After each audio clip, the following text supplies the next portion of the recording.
కేంద్ర ప్రభుత్వ ఉద్యోగులకు యూపీఎస్ పెన్షన్ స్కీమ్కు ఆమోదం. 23 లక్షల మంది ఉద్యోగులకు కేంద్రం ఏకీకృత పెన్షన్ పథకాన్ని యూనిఫైడ్ పెన్షన్ స్కీమ్ను ప్రారంభించింది. హామీ ఇవ్వబడిన పెన్షన్ కనీసం 25 సంవత్సరాల సర్వీసు పూర్తి చేసిన ప్రభుత్వ ఉద్యోగులకు పదవీ విరమణకు ముందు గత 12 నెలల సగటు మూల వేతనంలో 50% పెన్షన్గా ఈ పథకం హామీ ఇస్తుంది. ఇది కనీసం 10 సంవత్సరాల సర్వీసు వరకు తక్కువ సేవా కాలానికి అనులోమానుపాతంలో ఉంటుంది. హామీ ఇవ్వబడిన కుటుంబ పెన్షన్ మరణించిన సందర్భంలో పెన్షనర్ కుటుంబానికి పెన్షనర్ చివరిగా డ్రా చేసిన మొత్తంలో 60% పొందుతారు. హామీ ఇవ్వబడిన కనీస పెన్షన్ కనీసం 10 సంవత్సరాల సర్వీస్ తరువాత ప్రభుత్వ ఉద్యోగులకు పదవీ విరమణ తర్వాత నెలకు 10,000 రూపాయలు హామీ ఇస్తుంది. ఈ పథకం ఏప్రిల్ 1, 2025 నుంచి అమలులోకి వస్తుంది. ఇవి ఈ పథకంలో ఉన్నటువంటి ముఖ్యమైనటువంటి అంశాలు.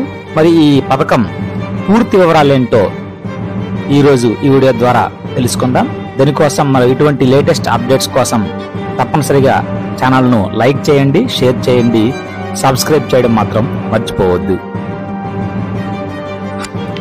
కేంద్ర ప్రభుత్వ ఉద్యోగులకు పెన్షన్ గ్యారంటీ. కేంద్ర ప్రభుత్వ ఉద్యోగులకు ప్రభుత్వం తీపి కబురు అందించిందని మనం చెప్పాలి. భాగస్వామ్య పెన్షన్ పథకం సిపిఎస్ స్థానంలో కొత్తగా యూనిఫైడ్ పెన్షన్ పథకం యూపీఎస్ అమలు చేయాలని నిర్ణయించింది. వేతనంలో 50% వచ్చేలా కొత్తగా యూపీఎస్ కనీసం 25 ఏళ్లు సర్వీసు ఉంటే వర్తింపు, మిగిలిన వారికి సర్వీసును బట్టి ఉంటుంది. ఎన్పిఎస్ లోని 23 లక్షల మందికి ప్రయోజనం ఈ యొక్క యూపీఎస్ అనేది అమలు చేయడం వల్ల జరుగుతుంది. ఇటువంటి కీలకమైనటువంటి విషయాలను కేంద్ర కేబినెట్ కీలకమైనటువంటి నిర్ణయాన్ని తీసుకుంది. కేంద్ర ప్రభుత్వ ఉద్యోగులకు ప్రభుత్వం తీపి కబురు అందించిందని మనం చెప్పాలి.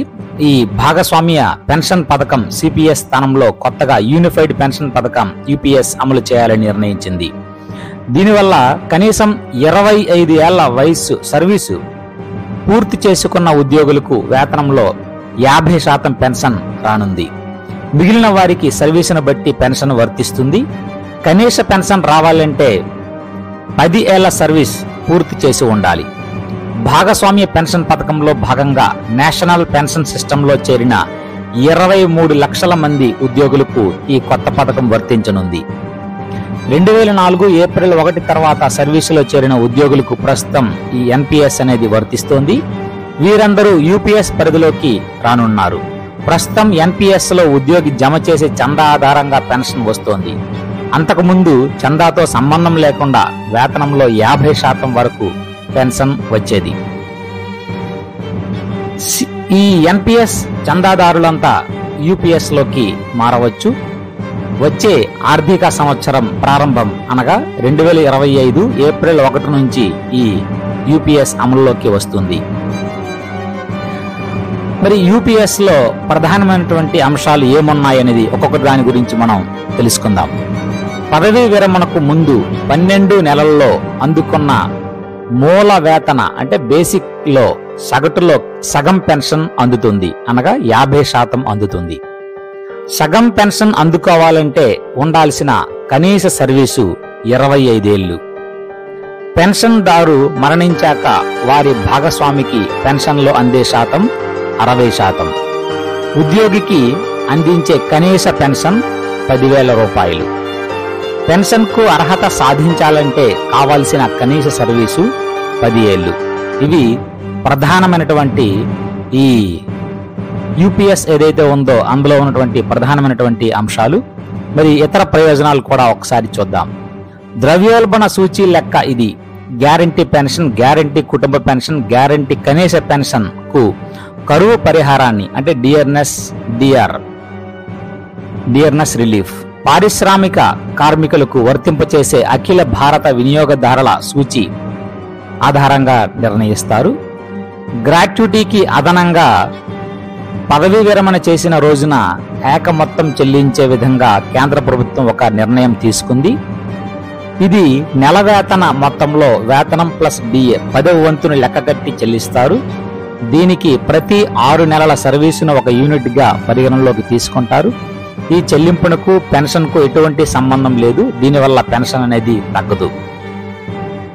ఉద్యోగులు కొత్తగా తీసుకొస్తున్న ఈ యూపీఎస్ ఎంచుకుంటే అదనపు భారం పడదు. ప్రస్తుతం ఉన్న 10% చందానే చెల్లించాల్సి ఉంటుంది. ప్రభుత్వ వాటా అయితే మాత్రం 14.5% నుంచి 18% పెరుగుతుంది. ఇప్పటికే పదవీ విరమణ చేసిన వారికి యూపీఎస్ బకాయిలను చెల్లించడానికి 800 కోట్ల రూపాయలు అదనంగా ఖర్చు అవుతుంది. తన వాటా పెంపు ద్వారా ప్రభుత్వం అదనంగా 6,250 కోట్లను భరించాల్సి ఉంటుంది. రాష్ట్ర ప్రభుత్వాలు ఇందులో చేరితే అదనపు భారాన్ని అవే భరించాల్సి ఉంటుంది. ఈ సోమనాథన్ సిఫార్సులతోనే ఇదంతా జరిగిందని మనం చెప్పుకోవచ్చు. భాగస్వామ్య పెన్షన్ విధానంపై ఉద్యోగుల నుంచి పెద్ద ఎత్తున వ్యతిరేకత వ్యక్తమవుతోంది. దీంతో గత ఏడాది కేంద్ర ఆర్థిక శాఖ కార్యదర్శిగా నియమితులైన టివి సోమనాథన్ నేతృత్వంలో ఒక కమిటీని ఆర్థిక శాఖ ఏర్పాటు చేసింది. ఎన్పిఎస్ లో చేయాల్సిన మార్పులపై సమీక్ష జరిపి సిఫార్సులు చేయాల్సిందిగా సూచించింది. మరోవైపు భాజపాయేతర పార్టీల పాలిత రాష్ట్రాల్లో భాగస్వామ్య పెన్షన్ విధానాన్ని ఎత్తేసి పాత పెన్షన్ విధానాన్ని ఓపీఎస్ అమల్లోకి తేవడం జరుగుతుంది. ఈ నేపథ్యంలో అధ్యయనం జరిపిన సోమనాథన్ కమిటీ పలు సిఫార్సులు చేసింది. యూనిఫైడ్ పెన్షన్ పథకం యూపీఎస్ 2025 ఏప్రిల్ 1 నుంచి అమల్లోకి రానుందని టివి సోమనాథన్ తెలిపారు. ఇది ఇప్పటికే పదవీ విరమణ చేసిన 2025 మార్చి 31వ తేదీ నాటికి పదవీ విరమణ చేయబోయే ఉద్యోగులకు కూడా వర్తిస్తుందని వెల్లడించారు. ఇప్పటికే పదవీ విరమణ చేసిన వారికి బకాయిలతో సహా చెల్లిస్తామని వివరించారు. ఇది యూపీఎస్ లో ఉన్నటువంటి ప్రధానమైనటువంటి అంశాలు. యూనిఫైడ్ పెన్షన్ పథకం. Thank you.